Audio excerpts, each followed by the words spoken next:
2 Chroniques, chapitre 22. Les habitants de Jérusalem firent régner à sa place Akazia, son plus jeune fils.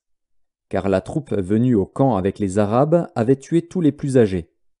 Ainsi régna Akazia, fils de Joram, roi de Juda. Akazia avait 42 ans lorsqu'il devint roi, et il régna 1 an à Jérusalem. Sa mère s'appelait Athalie, fille d'Omri. Il marcha dans les voies de la maison d'Akab, car sa mère lui donnait des conseils impies.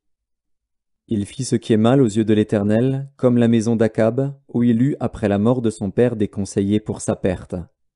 Entraîné par leurs conseils, il alla avec Joram, fils d'Akab, roi d'Israël, à la guerre contre Hazaël, roi de Syrie, à Ramoth en Galaad, et les Syriens blessèrent Joram.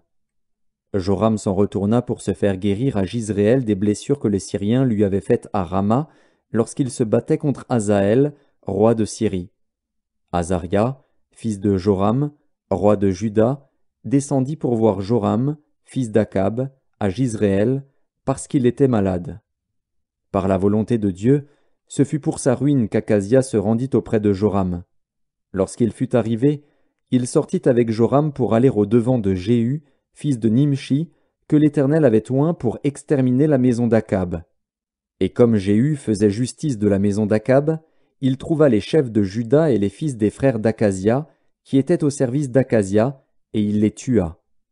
Il chercha Akazia, et on le saisit dans Samarie, où il s'était caché.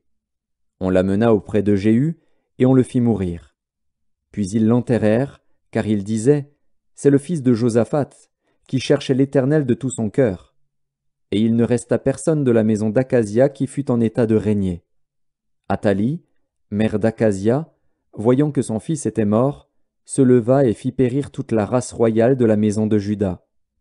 Mais Joshabéath, fille du roi, prit Joas, fils d'Akazia, et l'enleva du milieu des fils du roi, quand on les fit mourir.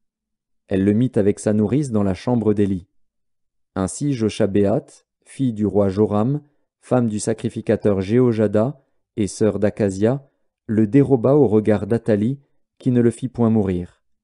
Il resta 6 ans caché avec eux dans la maison de Dieu, et c'était Athalie qui régnait dans le pays.